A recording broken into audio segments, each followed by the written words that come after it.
right after Pritam went, one of the MMPs went. And all of them were in support of the motion. Like three of them like suddenly coming in and having this moral grandstanding moment, right? But for them to step up, it just felt damn annoying. It felt damn annoying, it felt damn condescending. It felt like, yo man, read the room. Everyone remember, this is day 3. This is the third day at work in Parliament. It's not wrong for Harun to speak up, right? But the lack of self-awareness is kind of crazy. Kenneth Tiong, he's very emotional. And I think being that angry, right, after a while, right, it just gets less constructive than it might be. I felt the arguments that the WB put to it didn't have any teeth. Yeah, all the Workers' Party people stand up. There's this instance where Pritam turned around and just to check and make sure every one of your fuckers better stand up. I live the word doesn't mean you're anyhow. Before the next episode of the 𝗪𝗲 podcast, here's a message from Folklory. Now, you and I are getting older. Everyone is, and we know that. But something harder to talk about is that at some point, your friends, family, parents will no longer be around. So if you could capture their stories and memories in a way that your whole family can remember for generations, would you? That's what we do at Folklory. We interview your loved ones about their life stories and favorite memories and turn those conversations into personalized podcasts that your family can listen to whenever you like. All done in as quick as 1 week. For more info, check out folklory.com or click on the link in the description. And now, on to the podcast.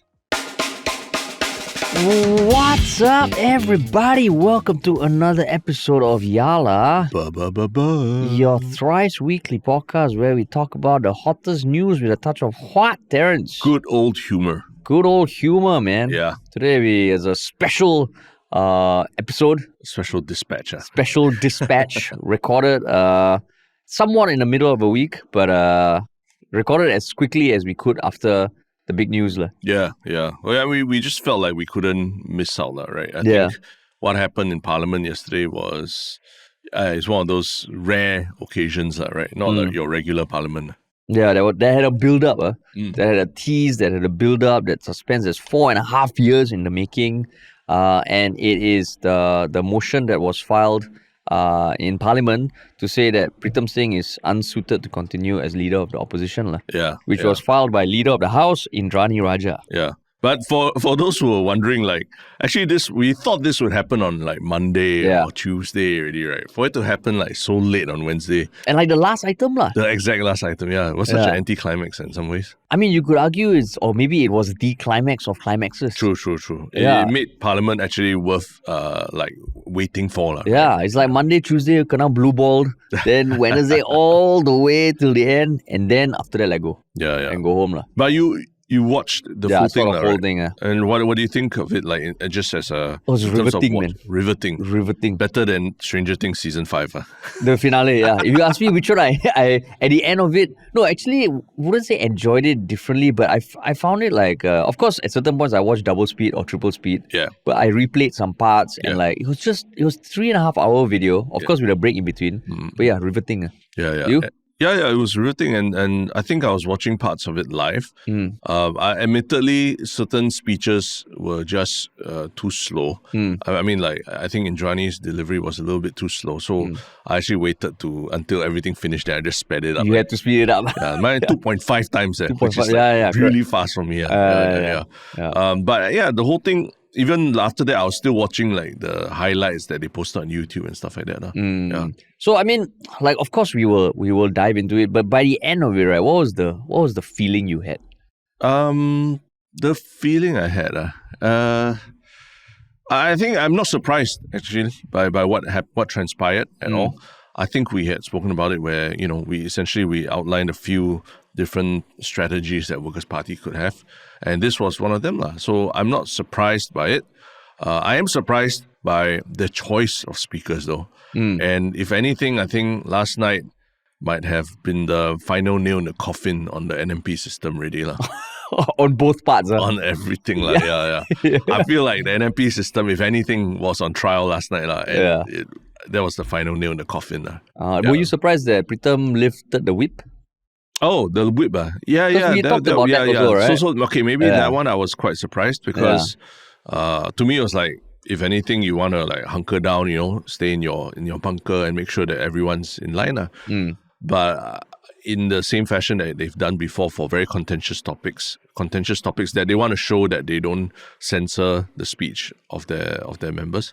They lifted the whip. Yeah. That one I was not surprised because I believe I alluded to it in the previous episode. And I mean, we can go into that. But then was there anything you were surprised by after watching everything? The choice of speakers also. The choice of speakers. Certain things that were said. But I was also surprised by the approach WP took in terms of what they said. Okay. Which we can get into. But by the end of it, I was a bit like, wow, this is... I wouldn't say it's sad for Singapore politics, but at the end of the day, it felt like there was a lot on display. Like the machinery, the opposition that is fighting against the machinery, the approach that they took. And it just felt like, wow, this is... it doesn't look good, I think, for the WP. For the WP. Okay. I think they came across by the end of it. Wow, they're in a tough spot. Yeah. Okay, we can get into that. But I mean, obviously, what kickstarted the proceedings was Indranee filing the motion. Yeah. And she gave her almost 40-minute speech. Yeah. That outlined in excruciating detail everything that led up to this moment. Again. It was like the season recap. Like 40-minute season recap. No, you could tell because before that, the deputy leader asked to lift the limit on speeches. Speeches, yeah. I was like, is that even a thing? But he did, and it was lifted. Yeah. But again, like... part of it was just the delivery. I don't know whether it was just deliberately that slow or it's just how she speaks at that pace all the time, right? What do you think? I mean, I think that's how she speaks all the time. I'm not the biggest fan of how she speaks. It feels very condescending, very naggy, very like teacher-like. Yeah. But yeah, I was thinking like, okay, there is this motion, but to recap everything, I wasn't expecting that. But if you think about it, even when Shanmugam delivered the ministerial statement on 𝗪𝘹𝘃, there was a season recap that was fucking long. Yeah. So I think, it's just like reliving the trauma and putting, like condensing everything. And I think in between, Sylvia interjected, Kenneth Yong interjected. Yeah, to clarify things. Clarify things, which, I mean, like, it did feel like, what is the relevance of certain things she said. Yeah. But to clarify, I think like when Shanmugam was talking about 𝗪𝘹𝘃, I felt a bit more interested to actually hear what happened because firstly, it happened during a very tumultuous period during the election. So I wasn't keeping as close track of what was happening. And I think he highlighted certain things about the 𝗪𝘹𝘃 thing that there were important details in the timeline that made you question, what was WP thinking or doing at certain points, right? Whereas I feel like this 𝗪𝘃𝗃 thing, like I feel like we've watched and rewatched season 1 already. Why are you still giving the freaking like 40-minute recap? Got multiple reboots. Reboots, rewatch, everything. Because it's 4.5 years now. Yeah, of this. When she said that, I was like, are you fucking kidding me? 4.5 years this thing has been going on. It's done a COP, it's gone to court, it's gone to appeals, it's been, he's even talked about it on like our podcast and things like that as well, right? Yeah. So I just couldn't deal with that, listening to the whole thing. Yeah, so I mean, the things that, so basically, okay, the resolution, the motion that she filed has 6 limbs, or resolutions. Limbs is just an odd word. Yeah. But the 6 were the first one, and it's important what the 6 are and the order they are in. The first one is that to affirm honesty and integrity as a pillar of Singapore's parliament. The second one is to note and accept the conviction and findings of the High Court's decision to reject Pritam Singh's appeal. To express regret at his conduct. That's the third one.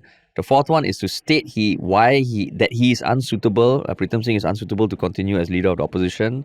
Number 5 is to consider implications for Sylvia Lim and Faisal Manap. And number 6 is to call on MPs to uphold integrity and the law. Yeah. And she explained that in her opening speech, which I think was relevant.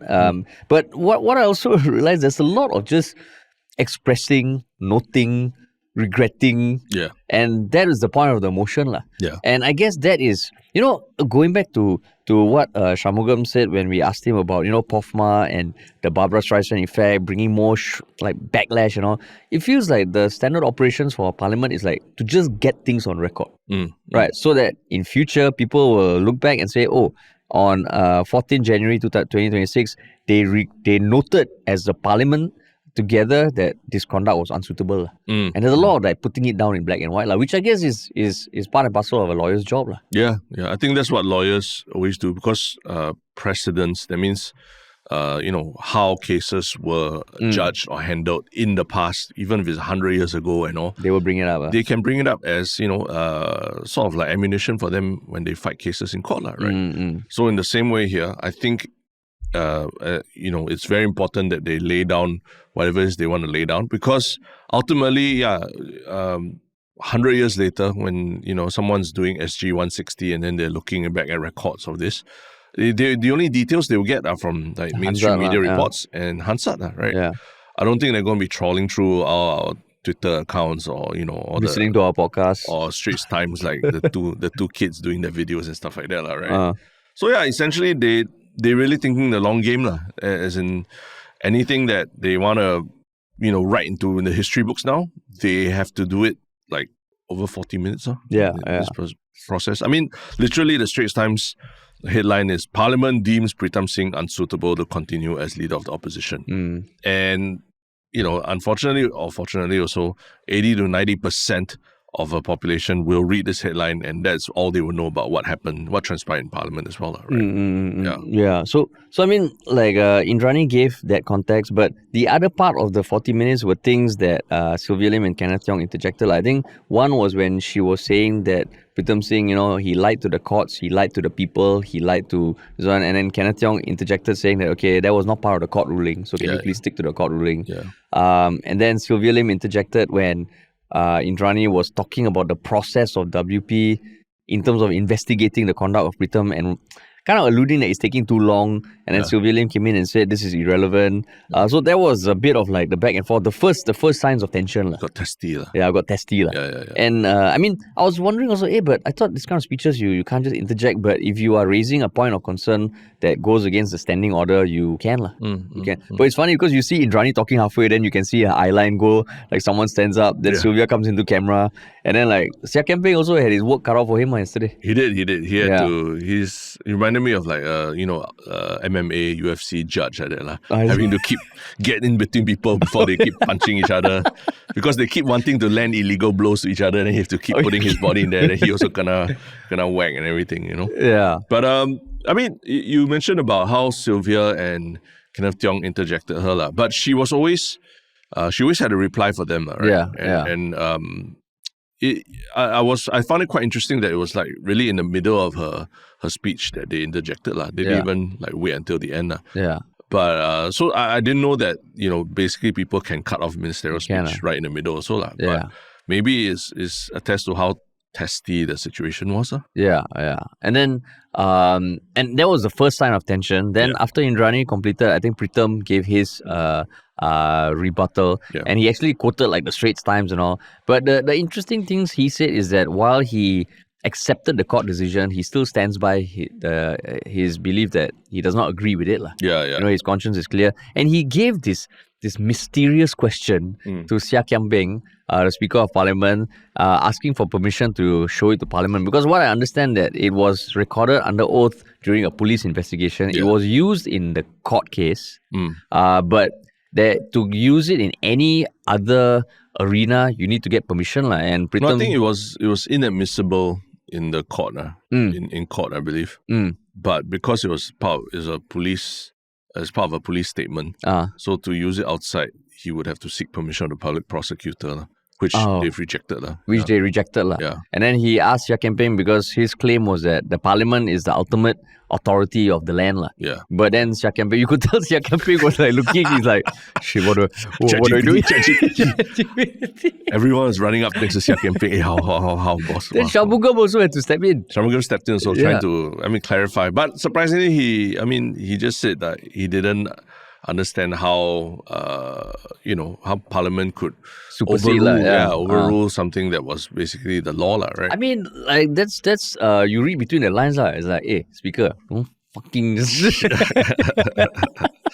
That was a very interesting point because Pritam Singh literally passed that little question and statement to 𝘖𝗍𝗍 𝗵𝗶 and then sought his permission to release it, or at least read it to Parliament, right? And then 𝘖𝗍𝗍 𝗵𝗶 said that he will deliberate on the decision, and it took him quite a while before he came forward and rejected it also. Messaging all the WhatsApp groups.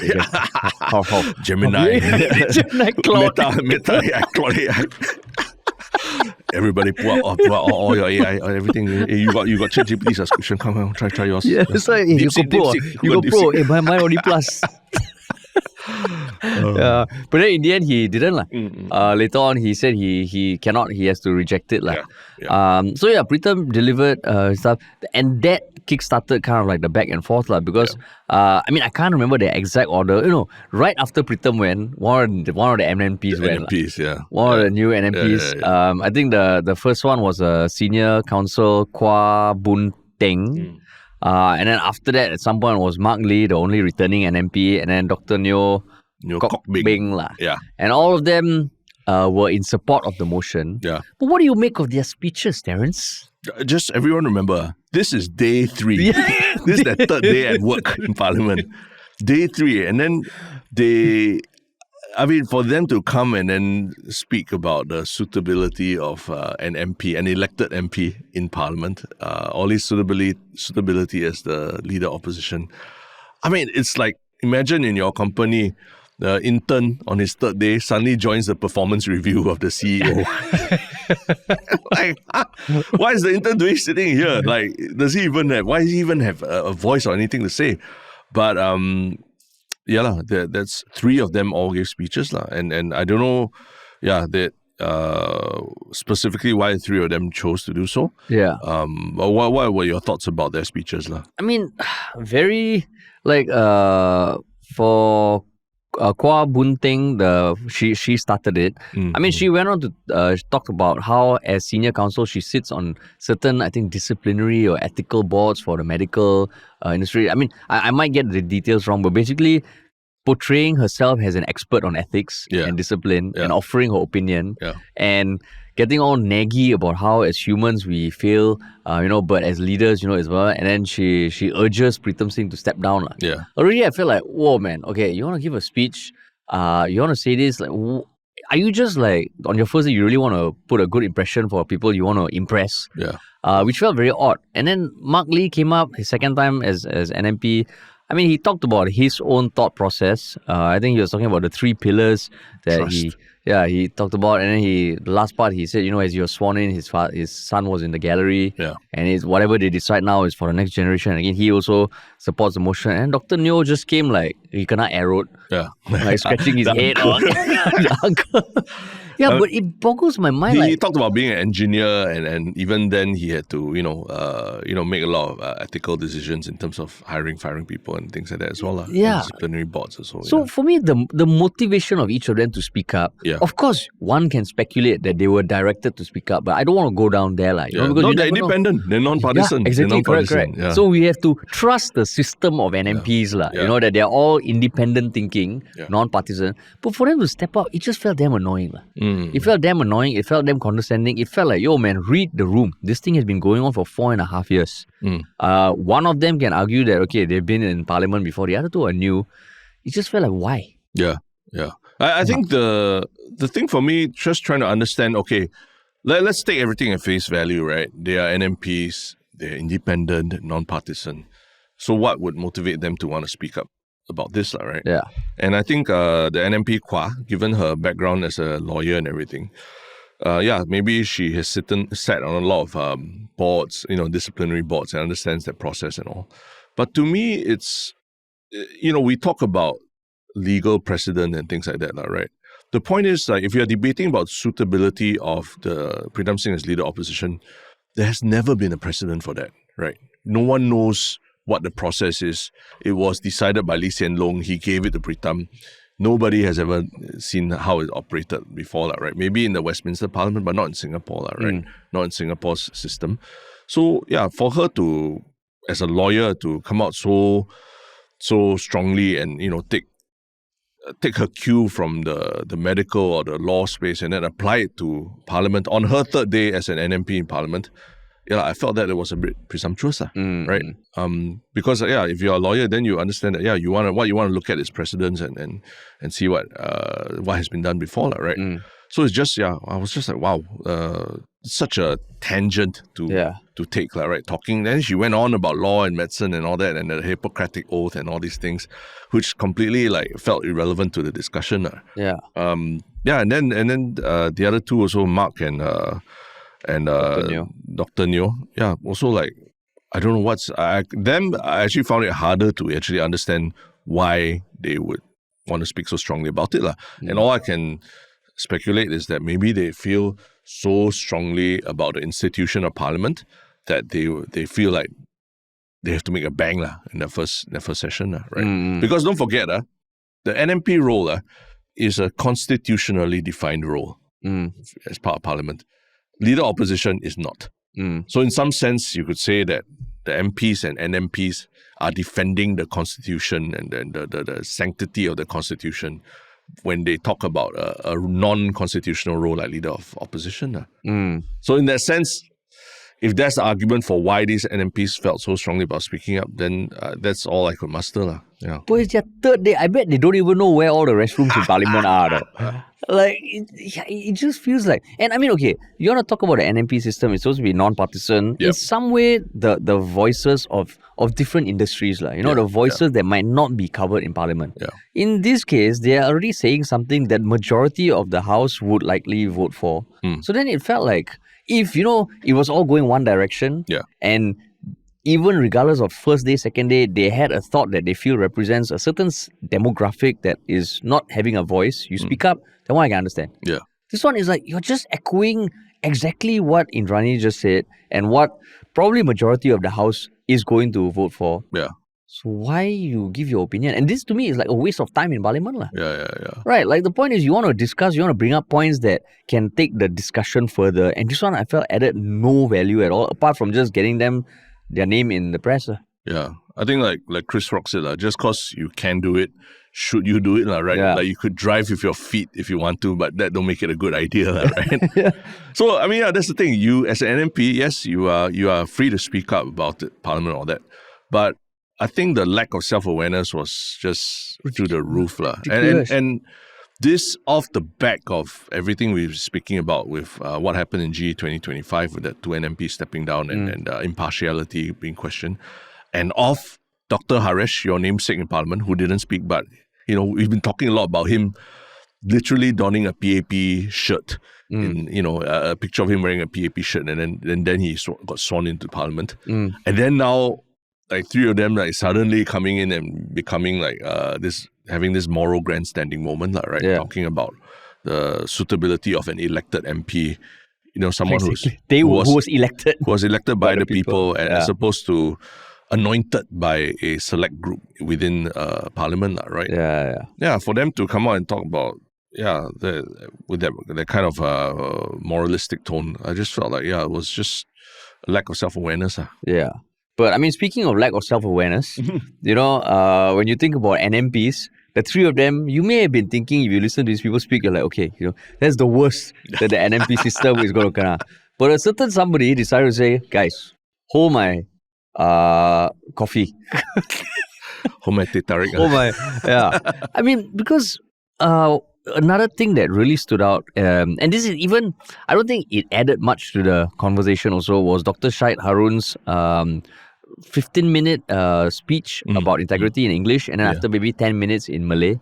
And I mean, full disclosure, I know him personally. He was a good friend in school, and I still would say he's a good friend, but the things that have been surrounding his decision to step down as NMP run, I'm not a fan of. But then in this instance, he came on and spoke about integrity. And after his spiel, Sylvia Lim... he did it in English and Malay also. And I mean, in a quite a condescending tone, and if you didn't know of the whole NMP thing, you would think, wow, this guy really values integrity. And I mean, Sylvia Lim, kind of challenged him and said, "Who, in some way, who are you to speak about integrity given your own history with NMP?" Yeah. Which he promptly evaded. And I've seen some commenters online say what 𝗂𝗑𝗍 brought up is actually irrelevant. But I think it's good that she brought it up. But what do you make of that whole spiel and rebuttal? But why you say it's good? I want to hear why you say you think it's good that she brought it up.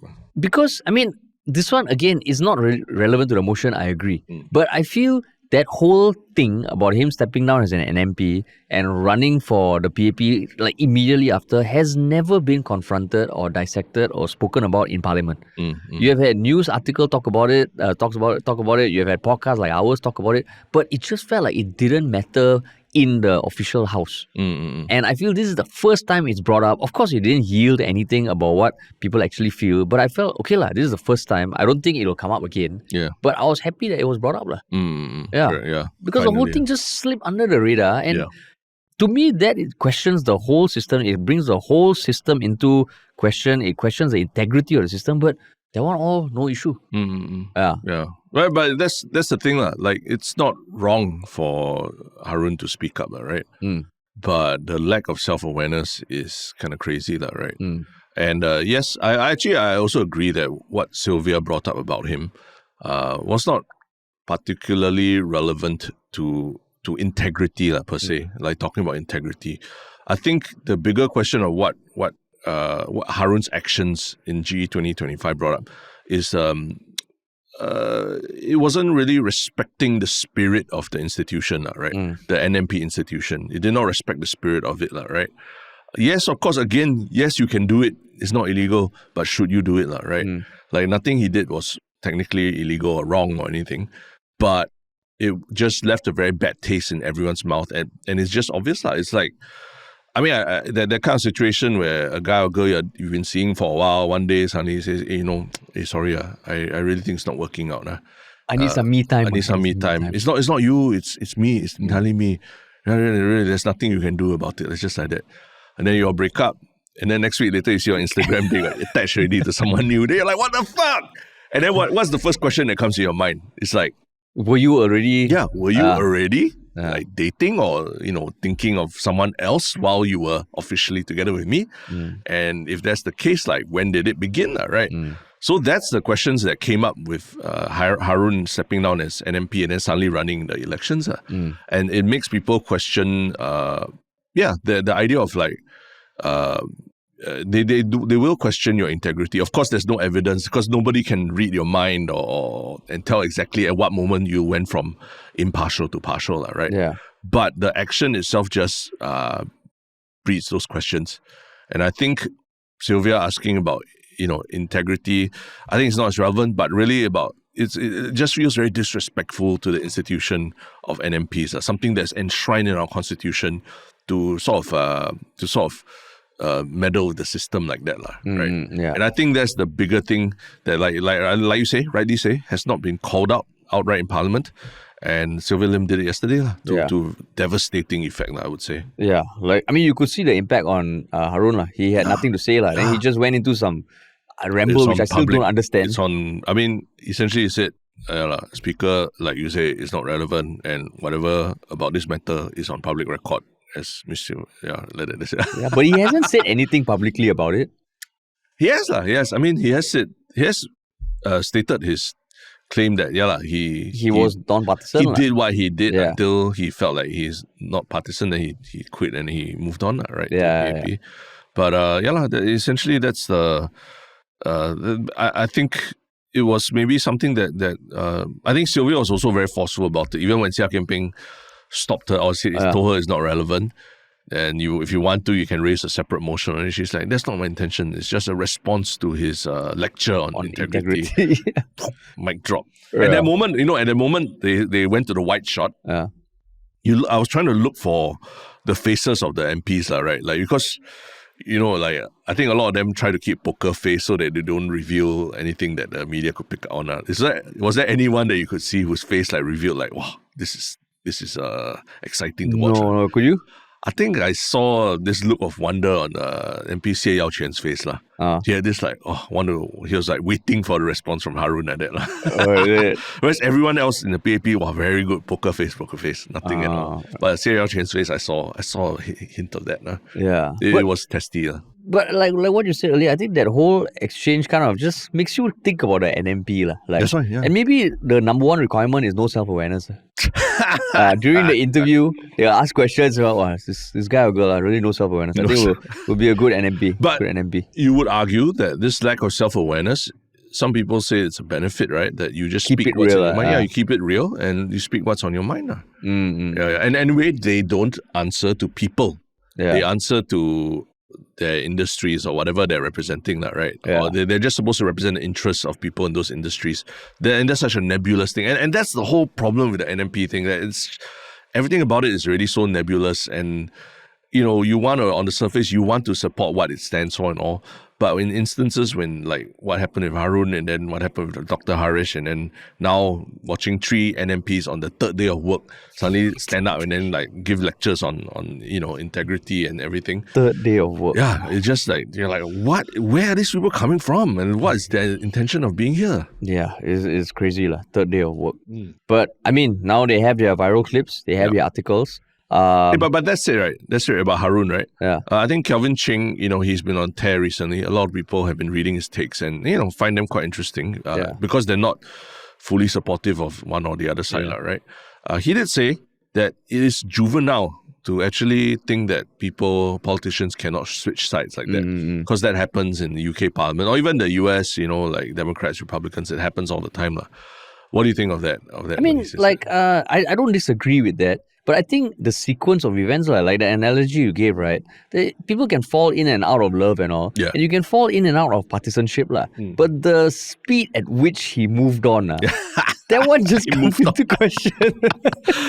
It's all about the speed. If you look at it objectively, yes, people can change their minds. Like, so many politicians, I mean, we have switched sides, be it in the US, Singapore. It happens. Yeah. And that was totally natural. But it's the sequence of events and the timing. Okay. So, I mean, for him to say it's juvenile, yes, if you look at it like without taking the timeline into account, maybe not the most logical, or you can argue against it, but the timeline, for me, is the timeline. And the other thing I would say is that, yes, those are people switching from one party to another. But this one is like, NMP scheme is, as far as I know, there's no other scheme like that in the rest of the world, right? Where they're nominated members of parliament just like that. So in some ways, again, like, there aren't a lot of precedents for it. And we are grappling with how the movement of these so-called non-partisan folks between parties are happening. And only in more recent years, then we started to see this happen, right? So it's kind of, and he himself was an example of it as well, but he was very open that he was a young PAP member and then he quit and then, But he only quit when it was under a bit of pressure. Correct. But at the same time, after that, he didn't actually enter PAP or anything. Whereas this one, we've seen there was a smoking gun and then suddenly it really happened. The worst case scenario happened, right? Yeah, so that's why I think this whole NMP scheme is under scrutiny. But I did also want to ask you, maybe because just in case you are one of those like so-called pretend to be non-partisan but actually a completely partisan. No, but even like NMPs, if you ask me, like all the NMPs now, I don't expect them to be completely non-partisan. You just don't want them to talk. You just don't want them to say anything. Like when you express your views, your views should be non-partisan. I think it's very unrealistic to think that any NMP does not have a slight allegiance to one or the other. But their views you could say their views are non-partisan, in the sense that they believe in the importance of integrity. You mean the 3 of these people? Yeah, 3 of them. Anyone with a criminal record should not be leader of opposition. That's what they believe. So whether it's Pritam or even if one day if it's PAP is leader of opposition, it applies both ways. But everybody has one friend who says stuff that you don't disagree with, but it's just fucking annoying the way they say it. Maybe it's just the way they say it and the fact that it was that third day. The timing again. I don't know. I feel like you're always told like your first week at work, you sort of just like, you sit in meetings and you listen to things, but you don't try to rock the boat. Even like asking questions also, you can ask and everything, but also you find a certain way to ask. Right? But even then, I don't necessarily agree with that. Like the main thing is, if they wanted to bring a certain opinion that no one was saying that really contributed to the conversation, I got no issue with them talking about. So so the thought experiment I wanted to ask you is, what if the 3 of them came out yesterday and said, I think this motion is stupid. Pritam Singh should be leader opposition. Then I would have more respect. Huh? Oh, so just because they support, then No, because the thing is, to me, okay, like what value are they bringing to the discussion? If a debate, if 4 people in a room all express the same opinion, then what is the point of all of them expressing their same opinion? To me, is like, you already know that if someone from the PP files a motion, the leader of the house, okay, the odds are it is going to be passed. Yeah. Right? So if to make for a healthy debate, I would appreciate different views. If you are just coming and saying something that, okay, yeah, we know everybody is likely going to be saying this, which happened, then what's the point? But if they brought different views that made you think, that made you consider different perspectives, then I will value it. And there's almost more political risk, you know, like just whether you want to argue that there is or not, it just feels that if you're speaking up against the likely majority view, then I think, okay, I got more respect. So you're saying, it's just that was like almost like the easy answer. Yeah, it's the easy answer. It's like in the class when we move on to debate and then someone puts up their hand and they just rehash certain things that other people said. No, that was the thing. Like when I first went to the US, and then like class, and then class participation is a big part of school, university, and everything. And I was like always so nervous because in my Singaporean education, you don't need to participate. Then I was just watching all these American kids just so eloquently raising their hands and giving points. But then after a while, I realized that all they're doing is just agreeing with what the last person said and just adding their little salt and pepper on it. Essentially, they're just rehashing and just doing a recap and saying, I agree with the last person. And that's part of class participation. So in some sense, these NMPs, maybe they just wanted class participation points. Less people say that they are useless and never do anything. Yeah, they check off one already. They got about 30 parliamentary sessions over 2.5 years. Yeah. Because I think like you, I want to take at face value that they are independent and they chose to speak of their own accord. Right? That is a very valid reason why they chose to do so for class participation. Class participation. But okay, so those were the side shows. Right. The crux of what was discussed about the motion itself, right? About Indranee's arguments, about Pritam's rebuttals and the WP MP's rebuttals towards the motion on certain points. What do you make of that whole thing? I think some of the more memorable parts definitely Kenneth Tiong, WP MP Kenneth Tiong. I think he came forward and he brought up, he dragged up Tan Chuan Jin from the grave again, right? And talked about how Tan Chuan Jin and his handling vis-a-vis how Pritam's case was handled, vis-a-vis also like how Lee Hsien Loong handled Tan Chuan Jin's case and all. He brought all that up, and he even ended with like a very quiet zinger about how Tan Chuan Jin like faced zero repercussions before, after the thing, and even like called his honourable colleague 𝗪𝗟 𝗪𝗔 a fucking populist. He slipped that zinger in also.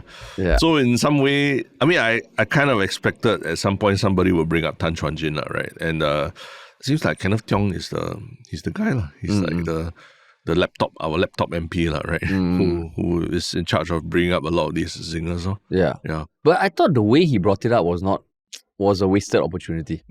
Because first of all, I think like right now Kenneth Tiong, I mean, he's very emotional. And I think being that angry, right, after a while, right, it just gets less constructive than it might be. Because immediately you can tell he's ready to go for a fight. Which, I mean, to take 𝗏𝗏𝗏 for example, right, I think over the course you could watch him understand the game of parliament and how to play the game, how to deliver, and you can see that maturing. I mean, I think Kenneth Tiong, he's still raw, but now when it makes it harder to accept his message. And going back to the Tan Chuan Jin thing, like I think I'm glad he brought it up, but I think the approach was a bit very easy to rebut. Because if he was comparing Tan Chuan Jin to Pritam, right, at the end of the day, Tan Chuan Jin stepped down.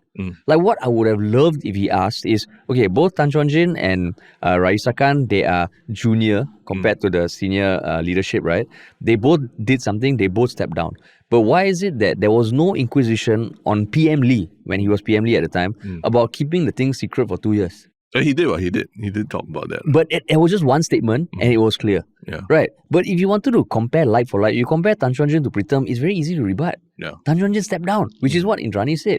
And he didn't do anything illegal. He didn't do anything illegal. But if you're talking about integrity, about a value system that can deem someone fit or unfit as a leader, why not compare PM Lee?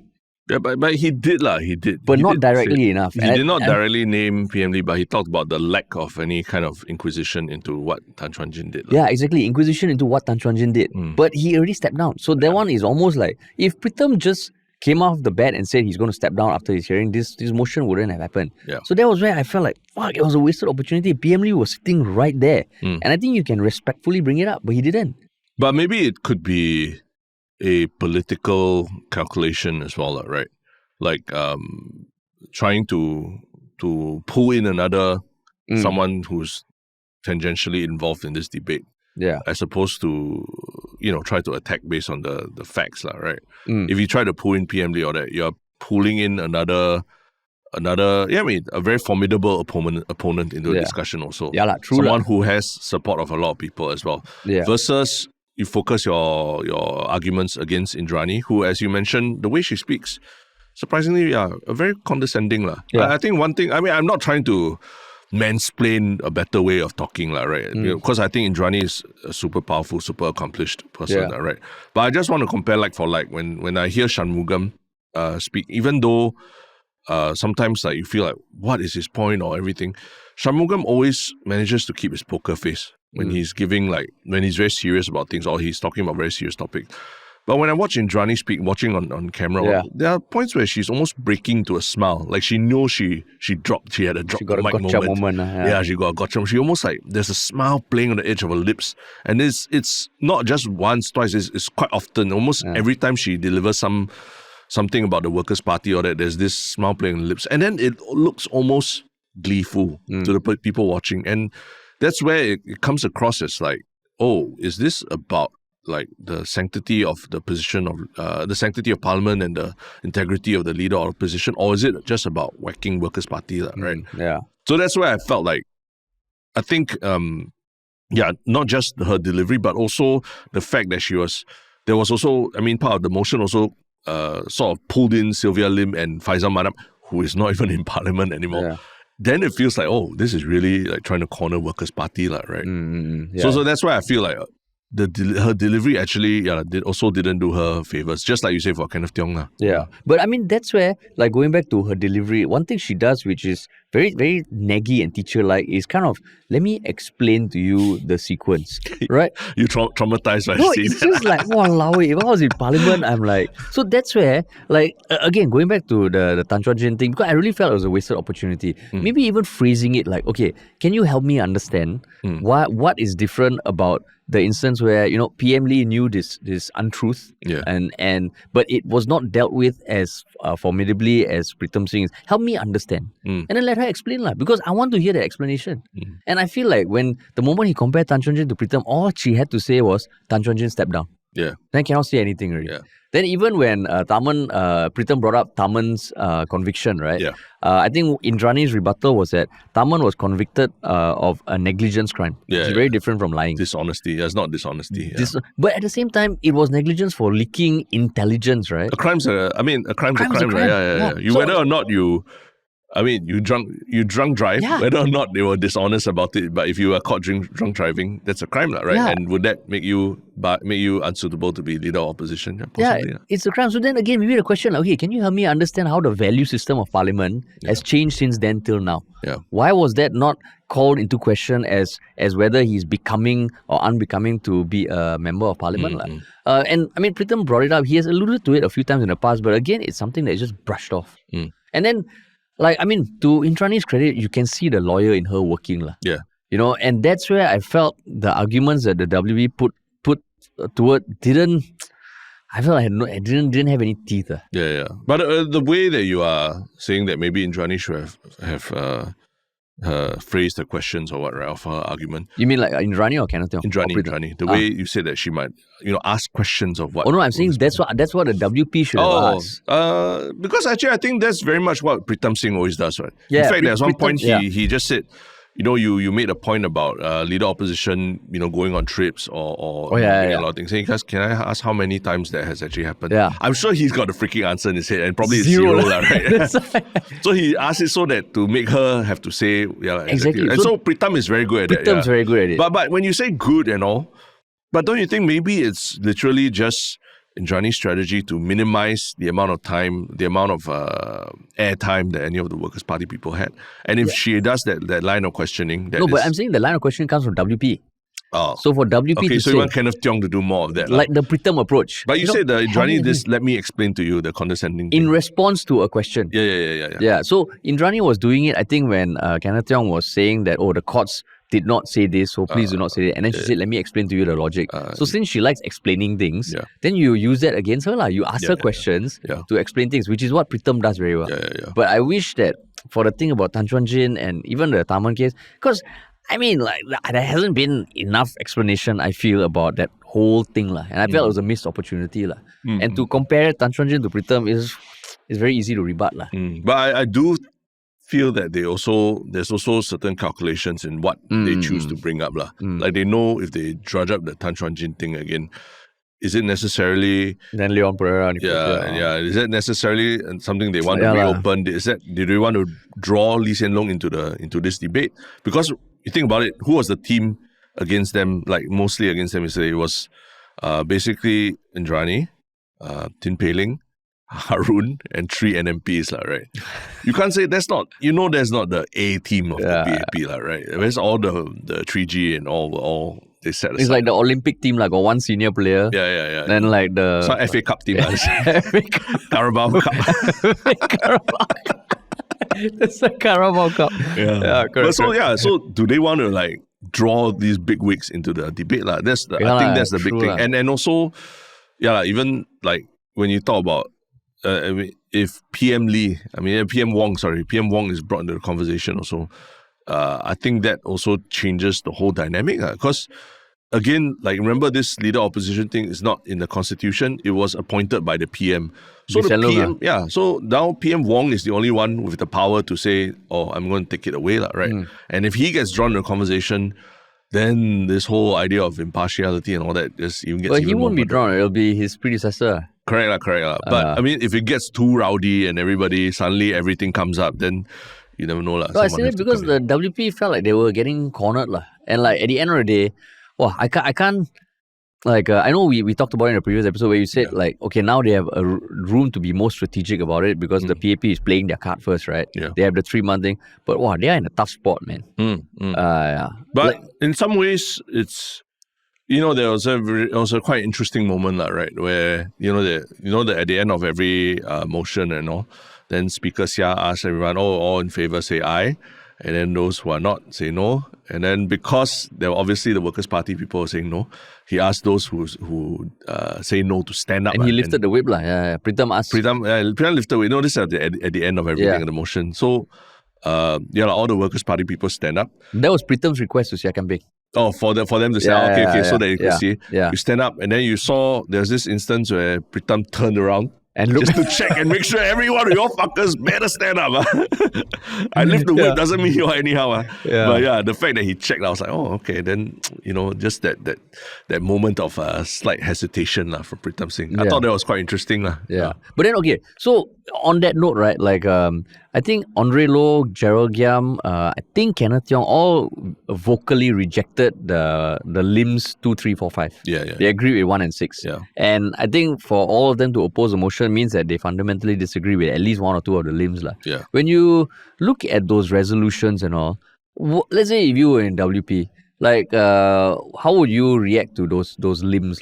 Because and the crux of it is there was a conviction that was decided after multiple trials, and how much does it matter what the accused feels in terms of how you think about the crime? So you're asking about as in the Workers' Party, how generally you would feel as a Workers' Party member, not necessarily me being Sylvia Lim or anything. Because Sylvia Lim, I think she had a bugbear about being, number 5, being dragged in and all that, right? And I give you why I'm asking this, because I feel like, yes, you lift the whip, everybody shows solidarity, but when everybody agrees, it also makes me feel like, okay, then what do you all really feel about it?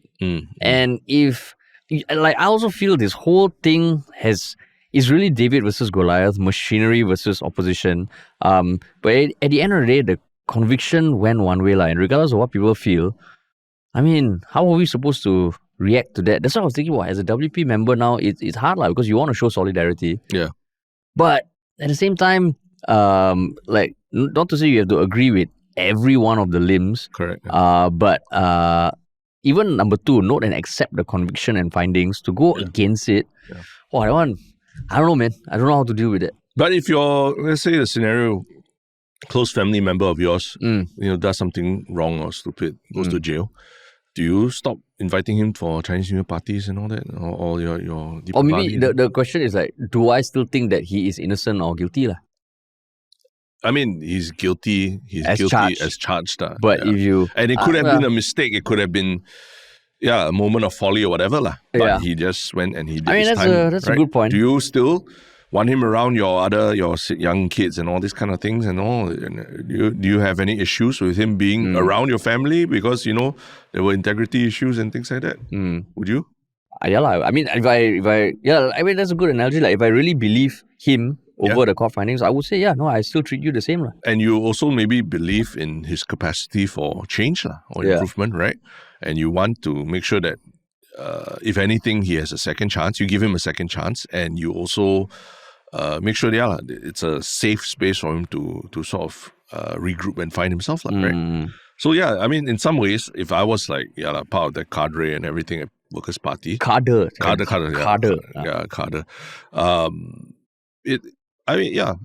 If anything, you see what the circumstances of the case are, and then you have your own internal processes in the Workers' Party, and you want to hear what your senior leadership in the Workers' Party also says about it, right? If they don't think it's tenable, then then so be it, but you kind of have to think about, you start with your own family first. You don't think about what society thinks about your little yellow ribbon project or anything like that. Right? And I guess understanding the fact that the court is the court, but it's still humans involved. You've grown up with this person your whole life, you know this person, and he tells you that there was a moment of folly, and you're just okay. Yeah, and I mean, there have been issues, I don't know in Singapore to what detail, but issues where people are convicted wrongly, where evidence comes up years later.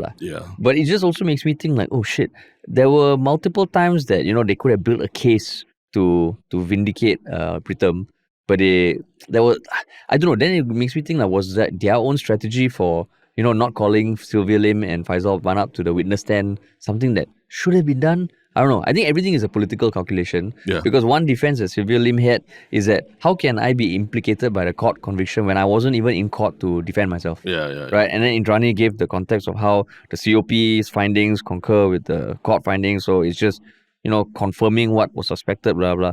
But it just feels, this whole thing is... That's why I feel like the WP is in a tough spot. In a tough spot, but just as of today, they already launched a new hashtag, which is #WeContinue. And it was they showed the snippets of the speeches in Parliament. And it's very clear that, continuing to work for Singaporeans, that is the approach, and that was their strategy going to these speeches in Parliament as well. So I actually think, it's a tough spot, but you think about it, like, they've been through worse. I think the court case, if anything, maybe might have been the apex of it. Is the worst part already.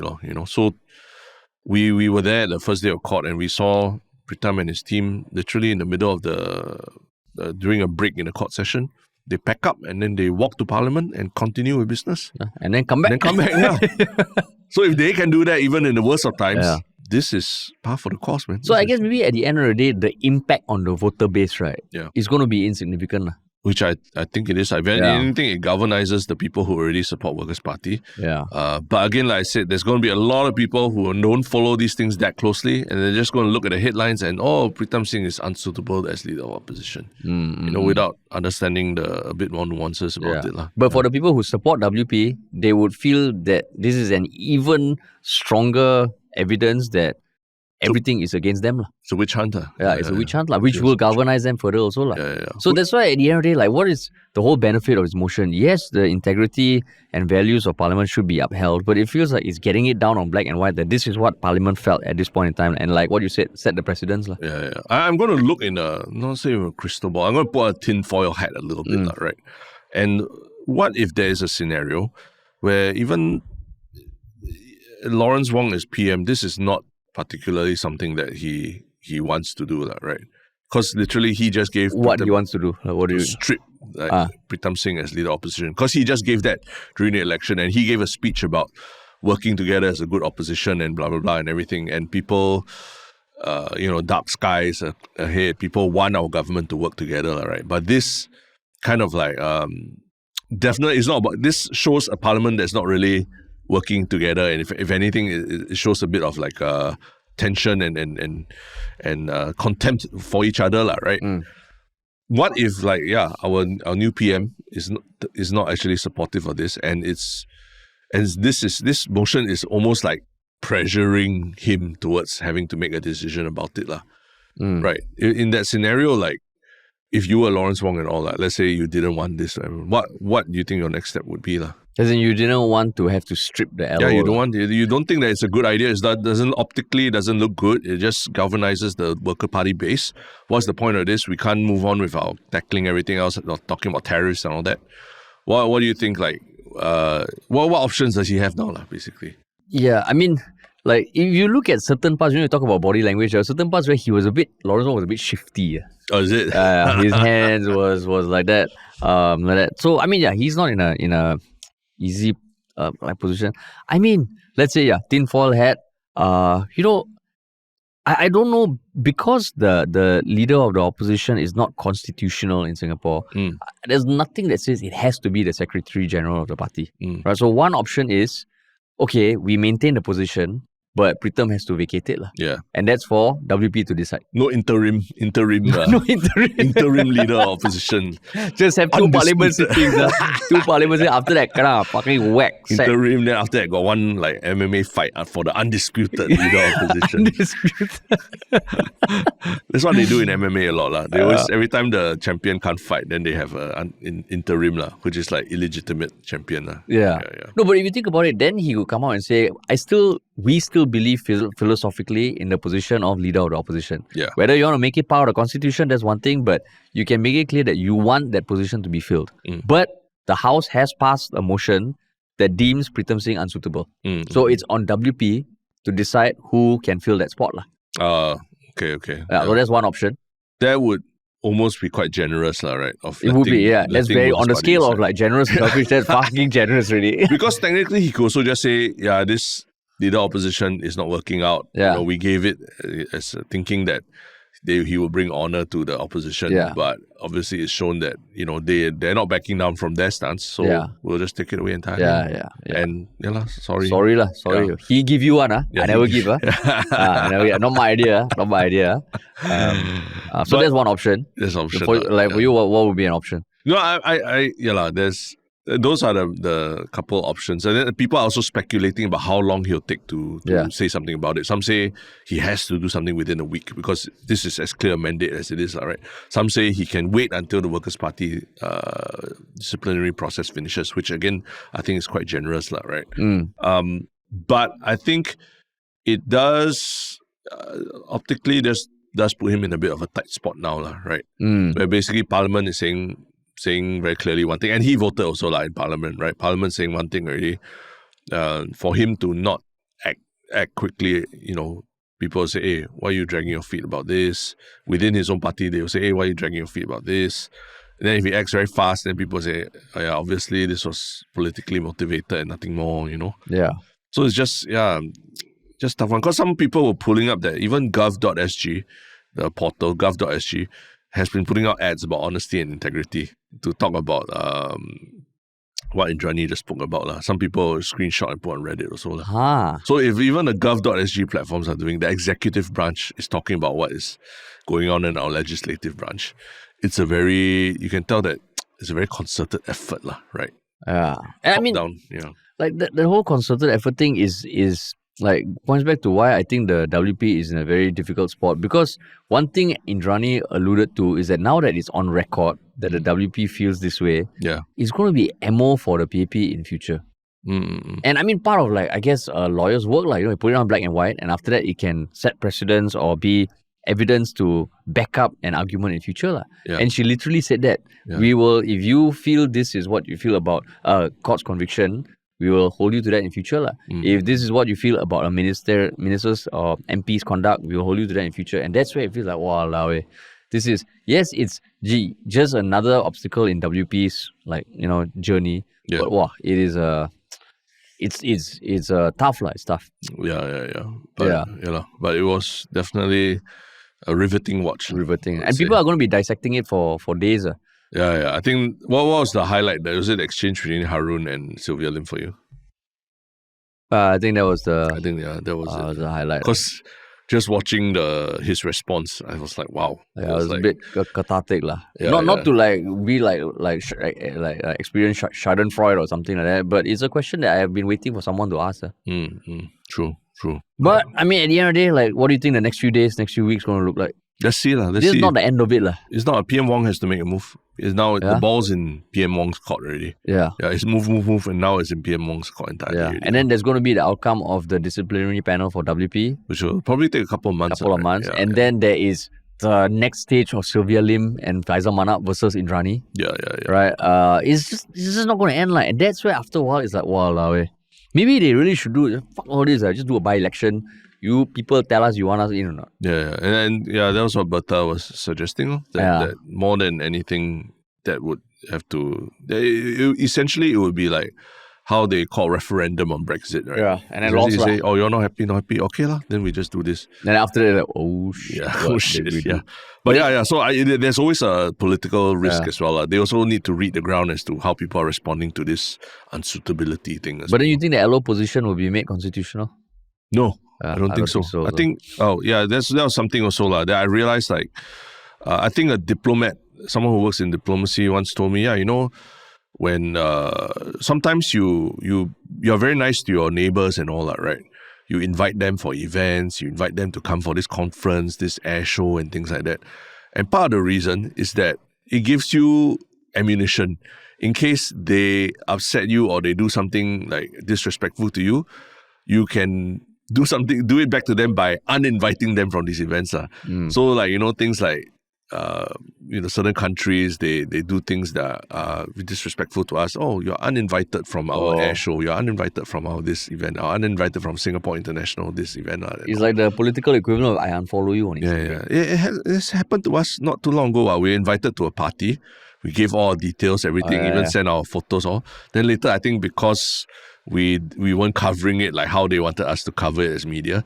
And then, sorry, you're uninvited from the event. And it stung. It stung, right? It was painful. It was painful and almost quite humiliating, right? Because you do all the work and you already made plans to go and then suddenly you're suddenly booted out from the invite list. So in some way, having this ability to confer the leader opposition and take it back as well gives you some ammunition as the governing party. So, I mean, I'm a noob in all these diplomatic relations, but I realized that, these things, whatever they give you, they can just as easily take back. So when I made you groomsman for my wedding, if you fucked up anything during the 2 months, Terence, it's okay Terence. Correct. See, I wasn't a diplomat back then. I didn't understand human psychology. The wrong thing about your assumption is everybody wants to be your groomsman. That's the wrong thing in your assumption. That is very it's a very coveted position. It's like leader of the opposition also. I never asked for it.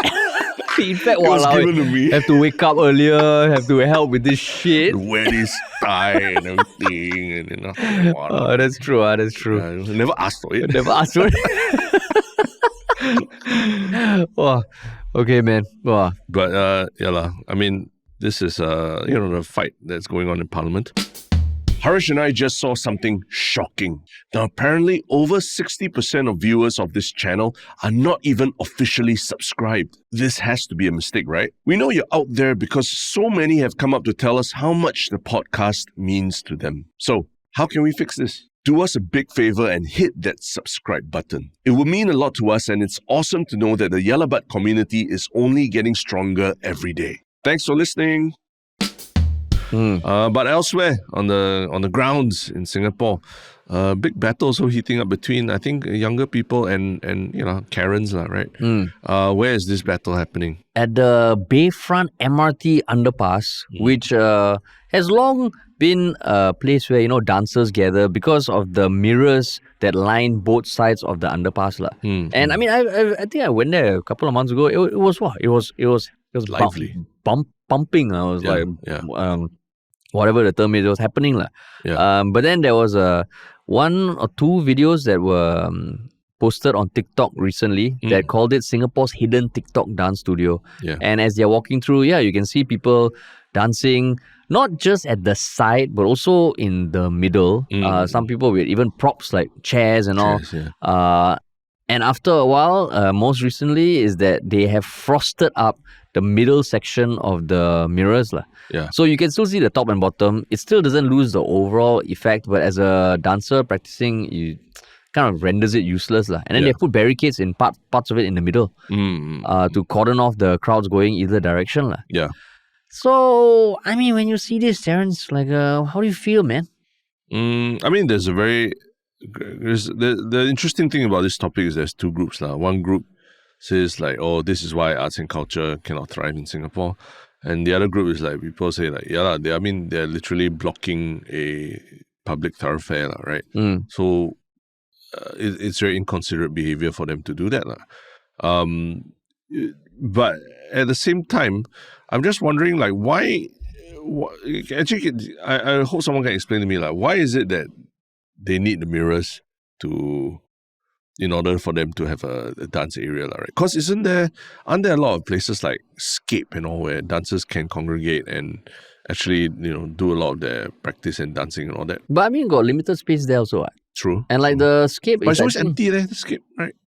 But maybe it's not as accessible. It's not right next to the MRT. You have to travel a bit, and I think there's also less reflective surfaces. And I don't think they have mirrors there. It's glass. Yeah. So mirrors, of course, would be ideal. And your question was why people need mirrors to dance. Specifically, why this area has become so hot for dancing. Where else you see mirrors like this? Yeah, on such a large scale, right? Because I know MBS has made rules where dance groups cannot film in even the outdoor grounds of MBS now and stuff like that. Oh, is it? Yeah, so now even the underground seems to be being clamped down by the MRT, the MRT side of things, right? Yeah.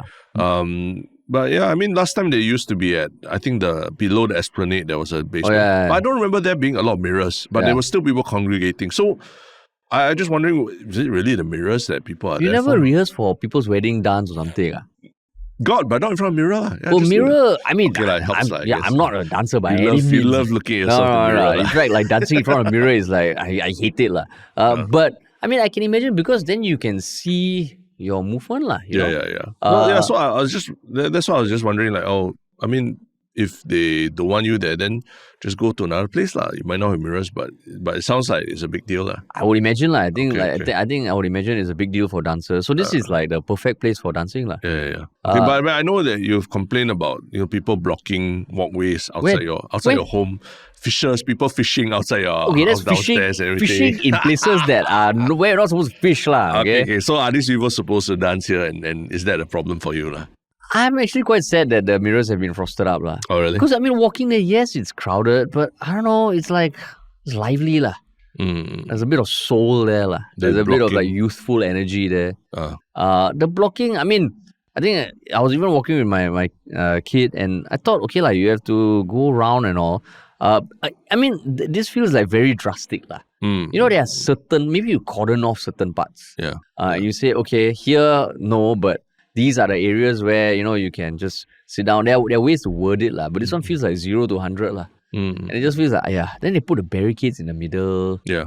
It's so, for you? I think, it's quite, it kind of spoils the intention of the place when it was built.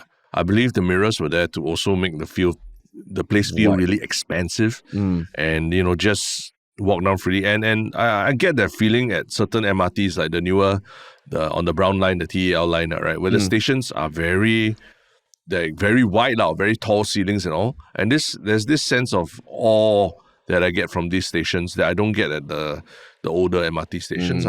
So yeah, I'm a bit sad, that they would resort to doing all this to just keep young people out of the way, right? Yeah, I mean, I think those stations can really get quite full. Yeah. To the extent that I think around NDP, sometimes they close Bayfront Station. Correct. So if crowd control is an issue, then it really might be an issue. But yeah, like this feels like 0 to 100 damn fast. Yeah. It's a bit like the pickleball we talked about, the court that they installed like metal badminton nets just to prevent people from playing pickleball.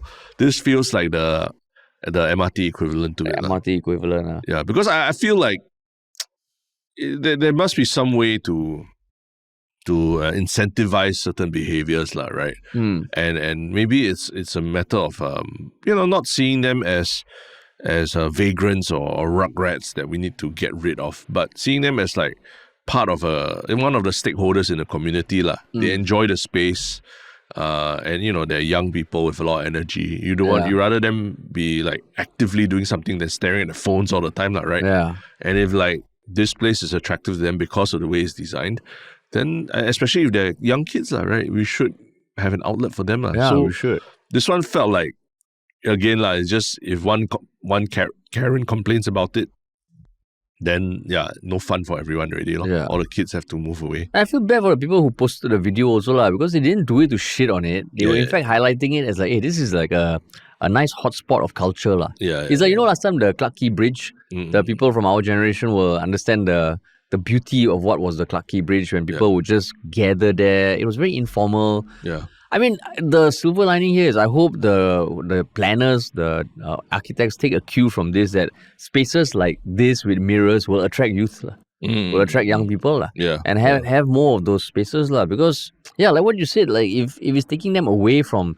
just staring at their phones, it's a good thing. Yeah, this is quite sad, and part of the attraction of the romantic part about taking subways in places like even London or New York, or sometimes they got buskers there who are pretty freaking amazing, the stuff they do. And it just adds to the vibrancy of the place. I think one very distinctive thing when we took the train in London is you take the escalator up and there's like posters of every single show that is showing in London at the moment. And it just makes you realize, wow, this one city can house so much arts and culture stuff. It must be a fun place for tourists, right? Yeah.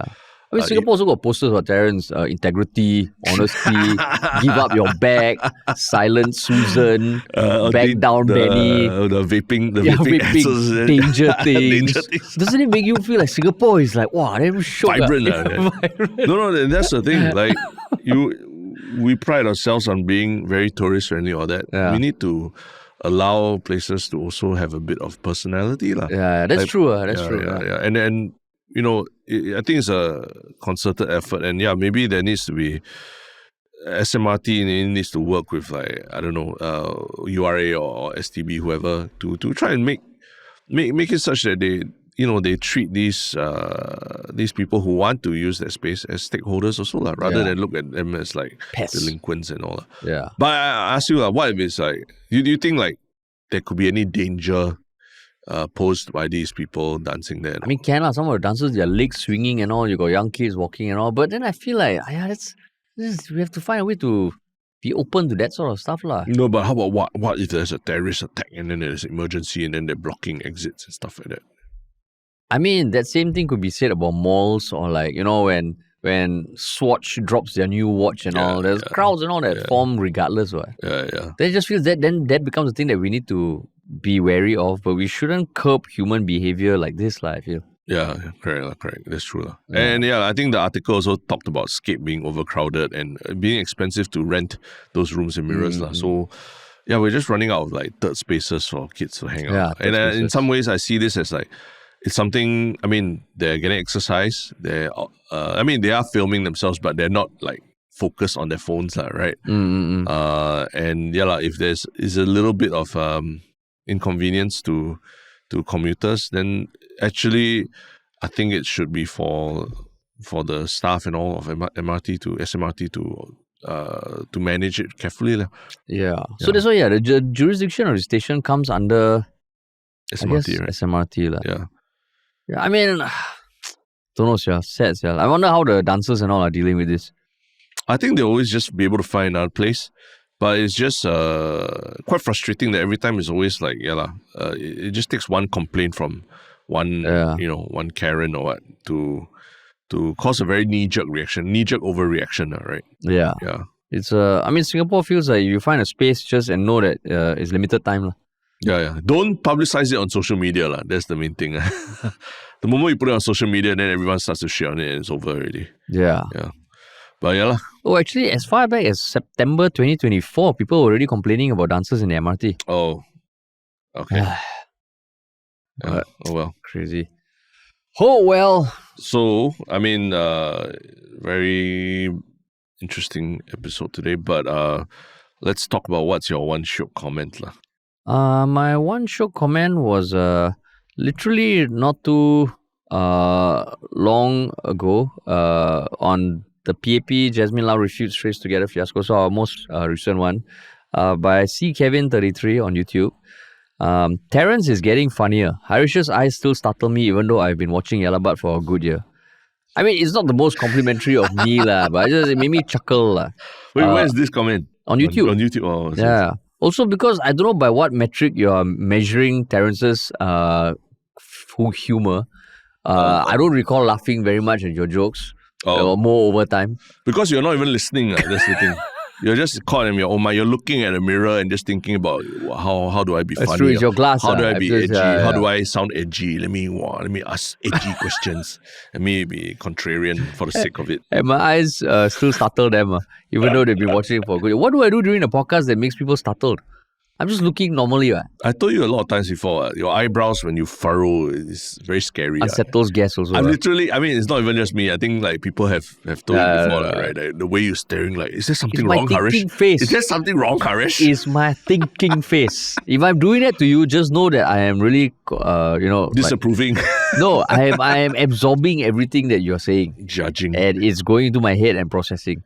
Next time, if anybody spots 𝗪𝗏 walking at Bayfront MRT, and then he's looking at people dancing, you take a note of how furrowed his eyebrows are, then you know his true intentions already. Then you know, man. You know. Yeah. But what about you, man?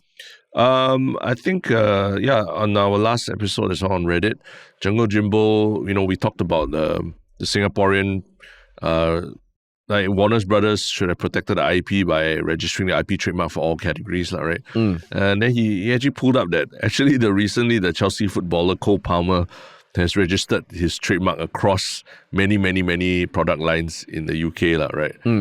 So the term 𝘀𝗶𝗵. So now apparently ice cream, toys, clothes, football boots, all you can't use the 𝘀𝗶𝗵 as part of your branding. So I thought that was pretty funny because it's just so random that from one celebration that he does every time he scores a goal, it now has you can't even make cold ice cream or 𝘀𝗶𝗵 ice cream. Oh, is it? Wow, it's so a bit of overreach, but I guess that's what he's famous for. Wow, Jungle Jimbo find that stuff, man. Yeah. But cool. And what about your one Shiok thing? My one Shiok thing. Oh, there was this very interesting thing that was going on at the Australian Open, the tennis competition, Australian Open. They started this thing called the 1 point slam, Australian Open 1 point slam, where apparently is basically, I think, how many is it? I believe it's 24 celebrities, 24 tennis players and 24 complete amateurs and some celebrities mixed in as well. They come and compete in literally a tennis competition where every game is just 1 point. Every match is just 1 point. So I think they pair the professional tennis players against amateur tennis players from across Australia, as well as other celebrities. And I thought the interesting one of them was they got Jay Chou as a celebrity. Oh, is it? And he came up in one of the competitions against a amateur Australian tennis player. And it was 1 point. And basically the the amateur player just served an ace. Jay Chou didn't even touch the ball at all. But I thought the whole thing was, I mean, the competition is quite interesting because like there's already a winner and he's a complete amateur player. Yeah. He beat, I mean, he beat 𝘖𝗎 right? 𝗬𝗧. I mean, no, I think they were beaten by various people, basically. And I mean, maybe they just give chance, 𝗬𝗧, 𝗬𝗓, all of them, right? But the funny thing is this, when Jay Chou played, I think the amateur tennis player had no idea who Jay Chou was. So like the interaction before that, like, oh, what do you know about Jay Chou? And I said, oh, I think he's the most famous guy in this building. And like, you know, obviously the Asian people in the crowd are all cheering Jay Chou and all. But he really had no clue and he just like destroyed Jay Chou in one shot like that. So it's just quite funny to watch because it's almost like the typical interaction that you get with big white guy from Australia not knowing anything about what a big star that he's standing opposite and then essentially just destroying him on the court. No, but I think this is such a cool idea because I think they extended the whole Australian Open from 2 weeks to 3 weeks to factor this in. Oh, for this? Oh, yeah, okay, and how these amateurs were chosen, they held competitions around Australia. Yeah. So it's just so cool because this sort of side event, it doesn't take away from the Australian Open. Yeah. And it's just damn fun. And the prize money is 1 million. Yeah, one guy won, right? One guy won already. He won six points, I think. Yeah. And he won 1 million. Yeah, and sometimes it's just down to luck, right? Yeah, I think one of them like gave a double fault or something and just progressed. It's awesome. So awesome. I thought, it's quite a fun competition. Maybe they should do it across all the slams. Apparently, Kyrgios also he smashed his record because that's what he's famous for doing, right? And he gives it to his fan. Yeah. So I think that's funny. It's a fun competition and it's a nice way to mix professionals and celebrities and all that. Oh shit! Going quite viral. Yeah. A lot of people sharing about it. Oh, I saw the clip Jay Chou bringing the vibes. I was like, okay, I don't know, I didn't click on it He didn't do shit. Yeah, he just stood there. That's all. Like the guy didn't even know who he was. That's the best part. That's awesome. Yeah. Hey, what's your One Shiok thing? My One Shiok thing, I mean, speaking of the subway kind of thing, just to, I remember this one video I saw years ago that I love is, 𝗍𝗲, the singer, the Take Me to Church. Yeah. He did a pop-up in the New York subway. Okay. I mean, I know Maroon 5, Ed Sheeran, U2 have all done pop-ups in the subway, but just building on what we said about how when a space becomes like a cultural hotspot, there's so much potential for this. And this video is awesome. 66 million views already. And imagine, especially now you got more and more celebrities coming to Singapore, right? Imagine Dua Lipa just goes to Bayfront and just like, or Lady Gaga or something. Yeah. What's her name? Nicole 𝘄𝗶𝘁. She did go to Gardens by the Bay and dance, some catwalk thingy and all that one, right? I mean, that one okay lah, but you're not doing it with other people, so cool. But yeah, cool. That's my One Shiok thing. Nice. Awesome. So, hope you found that episode interesting. Hope it was thought-provoking in some way. If you enjoyed it, please remember to follow us on YouTube and Spotify or wherever you're listening to us. Follow us on Instagram and TikTok for shorter excerpts. And if you want a weekly email with all our One Shiok things from that week, you can sign up for 𝗖𝗓𝗏, our weekly newsletter. No, Your Little Bit at 𝗖𝗓𝗏.com. Your Little Bit is our weekly newsletter. And if you want to work with us, please email us at contact@ministryoffunny.com. Or you just go out there and check out the cool stuff that we do. And there's also a little contact us page there as well.